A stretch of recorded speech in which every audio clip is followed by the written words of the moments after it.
Today we are eating only school dinners for 24 hours. Look at this lovely meal that I've made myself. Look.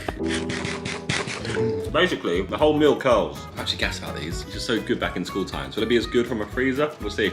They're okay. You know what I remember them to be. Now, every school dinner, you always get a little dessert, don't you? And that's where these come in. Look, milk choc ices. What a day to be alive. Choc ice. Oh, they're so small. I swear they were wham. I've outgrown a choc ice. Yeah.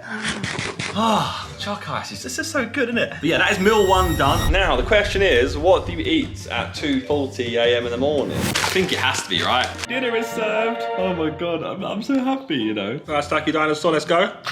Very hot, but so good. So much nostalgia. I'm just sitting on those little weird tables, eating dinosaurs bigger than my own head. Now I like nothing bigger than my own head these days, you know?